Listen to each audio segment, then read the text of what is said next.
Good morning, good afternoon, and good evening, everybody. Thank you for tuning into another Supatease video. And with this one, we've got another patch change update, class changes, class balancing that is going on. I do enjoy the rate and frequency of these changes that are coming in recently. It is greatly improved from that of something like Battle for Azeroth, all these just minor adjustments, little tweaks, trying to make improvements over time to ultimately get to a great position for the game. So I do enjoy that, and I will be covering what is buffed and what is nerfed here and what implications it will ultimately have on the game. The first thing is a nerf to the Blood Death Knight set bonus, which could be a big deal to you in PvE specifically, as we are seeing more Blood Death Knights in competitive play when it comes to Mythic Plus. So now your first Eidolon Soulsteel 2-piece set bonus, your Heart Strike now increases the duration of Dancing Rune Weapon by 0.33 seconds down from 0.5 seconds. And the tooltip will display 0.3. But coming in now after this is a bunch of buffs. Beast Mastery Hunters, you're getting a 4% damage buff. This is not going to apply in PvP, which makes sense for Beast Mastery Hunters, and you're going to enjoy this in PvE. Windwalkers, 4% damage buff, not going to be applying in PvP, which likely is probably not necessary, and you're going to be enjoying this in PvE. Now we get to some changes that are in the game as a whole, which is Outlaw Rogues are getting 3% increased on damage, and I'm a bit uncertain as to whether or not their survivability is being addressed purely because Outlaw has just been the underdog when it comes to PvP specifically for basically the entire expansion, but having permanent evasion and upwards of 100,000 plus health in a lot of cases where you're just not a target, you can kind of just run around aimlessly and cluelessly on Outlaw Rogue and never die is kind of a problem for the game. And I don't think that that should be the reason why you want to bring an Outlaw Rogue, at least from my point of view. So I don't know if there's a way to remove this while still allowing them to have a competitive edge, because this giving them a competitive edge is just not great when it comes to PvP overall, in my opinion. Arms Warriors, you're going to be happily getting a 4% damage buff in the game as a whole, which is really needed in PvE.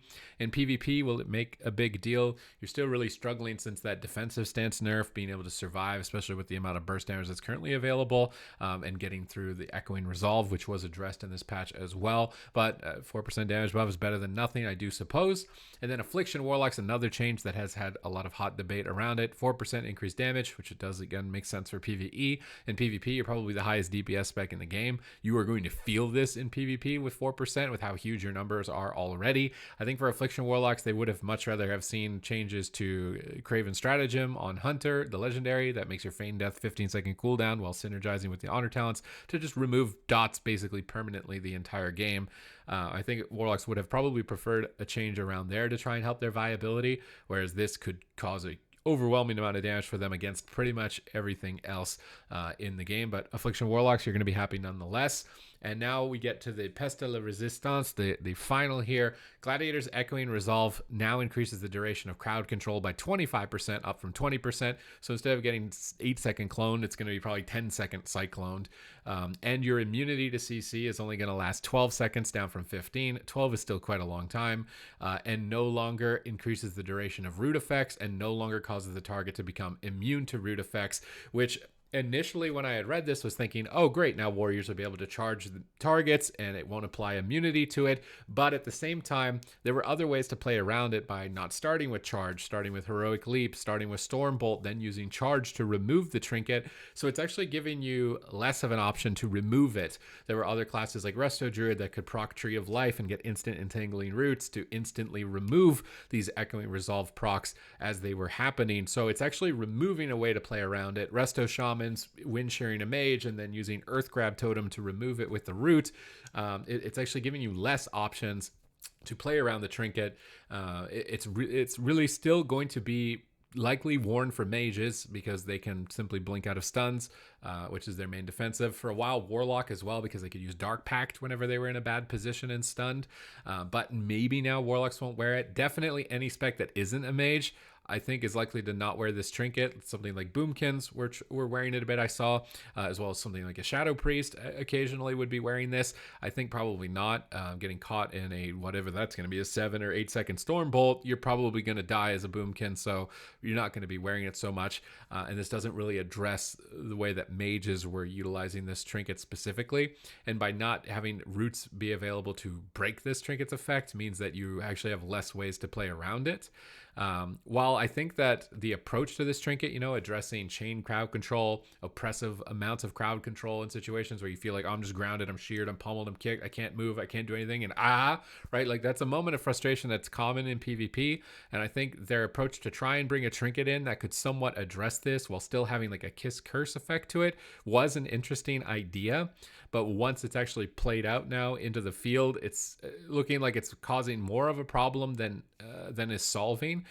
For a lot of other classes except mages, they can't use it. It's a dead trinket now. But for mages, it's still going to be likely very oppressive because they can, again, just blink out of stuns. Something that could address that would be to increase the cooldown of baseline blink.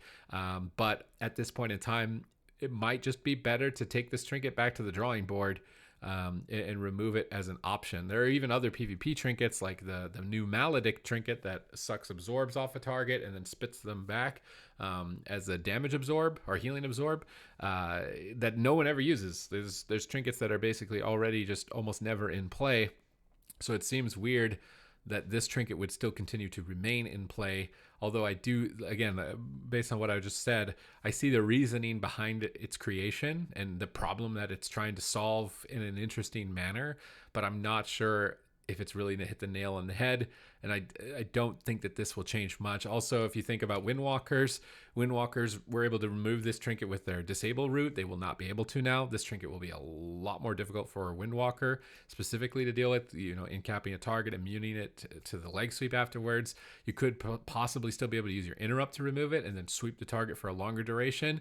I'll have to wait and see it play out. I do think that this change does remove the trinket from play for all specs except mage, and possibly still warlock will be able to use this because they have abilities they can use while stunned, and they can still be decently bolstered by their allies in that regard during those moments that other classes are going to be more highly susceptible to being punished by this extra increased duration of baseline crowd control. So we'll have to wait and see. I like that it's at least getting addressed. I'm just worried that this might create more of an emphasis on what was wrong with it than before, rather than kind of just slowly removing it from play at the moment. So I'll have to wait and see, but I like the direction of just constantly tuning the specs by a small amount, trying to bring things up to par, taking into account PvP and PvE when it is appropriate. I think for a lot of players, they might be thinking like, well, this doesn't make sense for PvP because Affliction is so high, which I somewhat agree. I would have, I think, much rather seen changes towards dot removal mechanics in PvP specifically than they're just buffing their damage baseline for the class that can't deal with it. And then Outlaw Roguing, and we already spoke about what was going on with Outlaw Rogue. But this is the update that I wanted to bring to you, talk about it, what these changes are going to mean for the game. Buffs to these classes, probably not going to be overarching big things other than maybe the Affliction one, and then this trinket bonus, it's kind of a wait and see. But in PvE, you're pretty happy about all these with these classes being at the bottom. Other than that, thank you very much for watching the video. If you want to make sure that you're staying up to date with changes like these in the game ahead of the competition, make sure you hit the subscribe button, because I do my best to bring them here to the channel to you in real time so that you never miss a beat, and you don't have to go searching through the internet to find them, and you can just listen to them here on the video rather than read them out yourself. So other than that, thank you once again, and I will catch you in the next video.